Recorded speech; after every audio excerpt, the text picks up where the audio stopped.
सोहन नाम का एक गरीब किसान अपनी पत्नी रूपवती और बूढ़ी माँ के साथ रहा करता था। सोहन की एक छोटी सी बेटी थी जिसका नाम मुन्नी था। सोहन अपने परिवार का भरण पोषण गांव के मुनीम जी के यहाँ मजदूरी करके किया करता था। सोहन का घर का गुजारा बहुत मुश्किल से हो पाता था।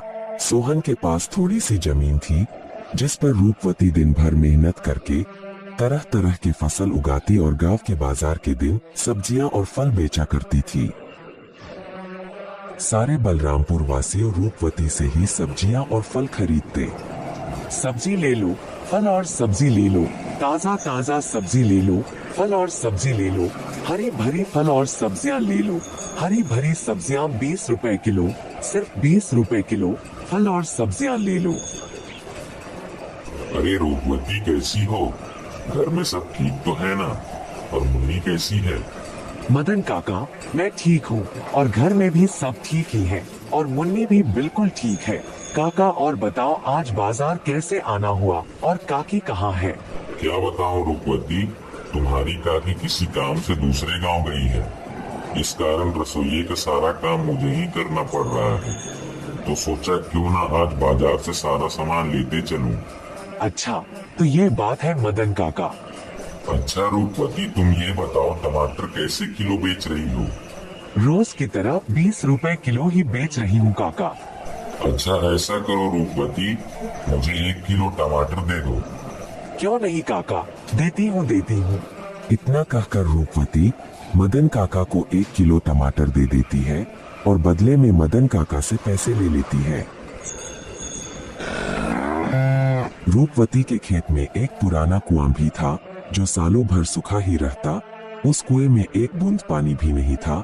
इस कारण रूपवती दूसरे गांव वालों के कुएं का पानी अपने खेतों की सिंचाई और खेती के लिए इस्तेमाल करती थी। अपने कुएं से पानी लेते देखकर कुएं के मालिक हरिदास को रूपवती से बहुत जलन होती थी। एक दिन जब रूपवती अपने खेतों में मेहनत से काम कर रही थी, तभी वहां कुएं का मालिक हरिदास आता है और रूपवती से कहता है, अरे रूपवती कैसी हो? खेतों का काम कैसा चल रहा है? मैं ठीक हूँ हरिदास चाचा, खेतों का काम भी ठीक ही चल रहा है। मैं यह कह रहा था रूपवती कि मैं तुम्हें बहुत सालों से अपने कुएं का पानी देता आ रहा हूँ। अब मैं तुम्हें अपने कुएं का पानी नहीं दे सकता क्योंकि गर्मियों का समय आने वाली है और मेरे कुएं में पानी बहुत कम हो गया है। लेकिन हरिदास चाचा, अभी तो गर्मियों का समय आने में 2-3 महीने बाकी है। तब तक मैं अपनी खेतों का काम कैसे करूंगी, आप ही बताइए चाचा। मैं कुछ नहीं जानता रूपवती, यह तुम्हारी दिक्कत है। तुम अपना समझो, मैं तुम्हें अपने कुएं का पानी नहीं दे सकता। यह सुनकर रूपवती मन ही मन बहुत दुखी हो जाती है और घर जाकर अपने पति सोहन को सारी बातें बताती है। यह क्या हो गया भाग्यवान, यह क्या परेशानी आ पड़ी? अब हमारा घर का गुजारा कैसे होगा? आप चिंता ना करो भाग्यवान, ऊपर वाला सब देख रहा है। प्रभु हमारी मदद जरूर करेंगे। अच्छा ठीक है रूपवती, तुम जाकर आराम करो, मैं हरिदास काका से मिलकर आता हूँ। यह कहकर सोहन हरिदास काका से मिलने उनके घर की ओर निकल पड़ता है।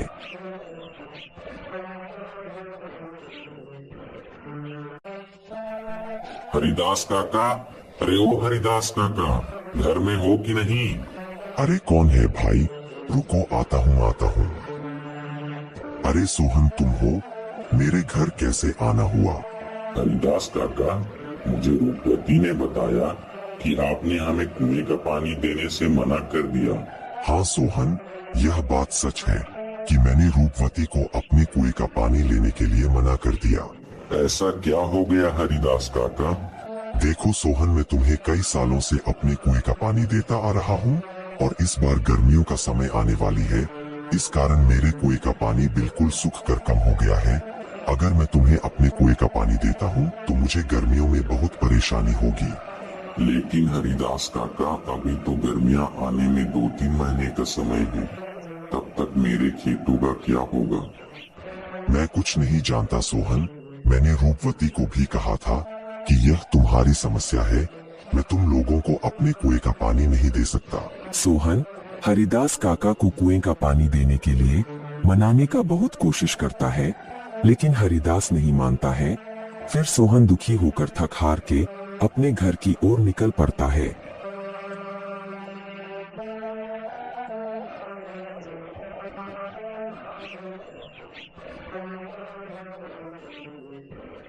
क्या हुआ? हरिदास काका ने क्या कहा? ना रूपवती, हरिदास काका ने पानी देने से मना कर दिया। कह रहे थे अगर मैं तुम्हें पानी देता हूँ तो मुझे गर्मियों में बहुत परेशानी होगी। पानी के बिना क्या होगा भाग्यवान? हमारे सारे खेत तो सूख जाएंगे और हमारा गुजारा कैसे होगा? अच्छा, वो जो हमारा पुराना कुआं है उसको खुदवाने में कितना खर्च लगेगा? भाग्यवान 500 रुपए तो लग ही जाएंगे। अरे हमारे पास इतने पैसे तो है ही नहीं। अच्छा, अगर मैं खुद से ही कुएं को खोद दूं तो? क्या आप कर लेंगे? हाँ, अब कुआं मिस्त्री कर लेगा तो मैं क्यों नहीं कर लूंगा। अच्छा भाग्यवान, कल सुबह सुबह दोनों कुएं के पास चलेंगे। भाग्यवान जाओ, मुझे बहुत भूख लग रही है। जाओ जाओ, घर में जो कुछ भी है वो फटाफट लेकर आओ। इतने ही बीच में उन्हें एक आवाज सुनाई देती है। ये किसकी आवाज है?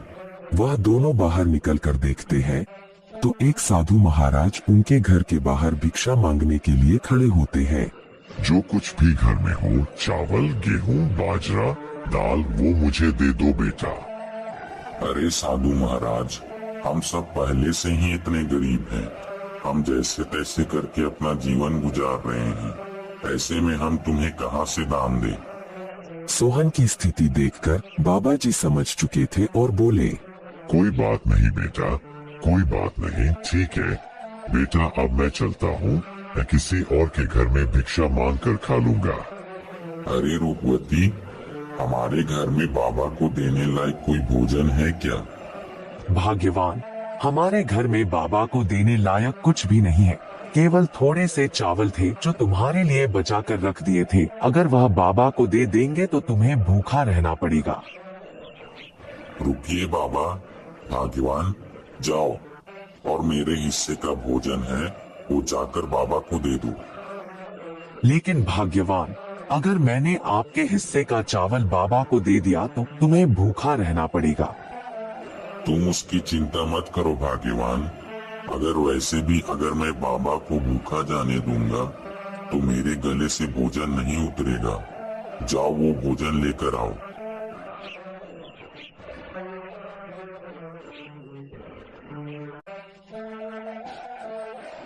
सोहन की पत्नी सोहन के अनुसार सोहन के हिस्से का भोजन बाबा को दे देती है। धन्यवाद बेटा, धन्यवाद। भले ही तेरे अभी बुरे दिन चल रहे हैं, मगर ऊपर वाला सब देख रहा है। वह एक दिन तेरी अवश्य सुनेगा।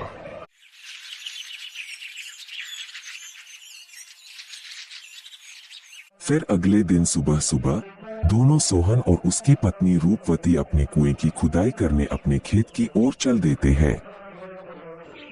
देखो रूपवती, देखो हमारे कुएं में तो एक भी बूंद पानी नहीं है।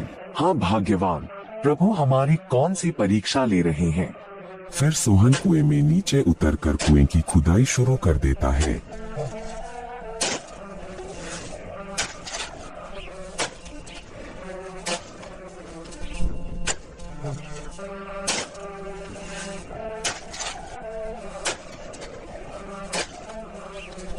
थोड़े समय बाद अचानक से कुएं की एक पत्थर के अंदर से पानी निकलने लगता है।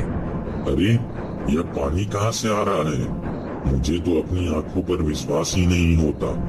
मुझे तो लगता है कि यह सब मेरे अच्छे कर्मों का फल है जो मुझे मिला।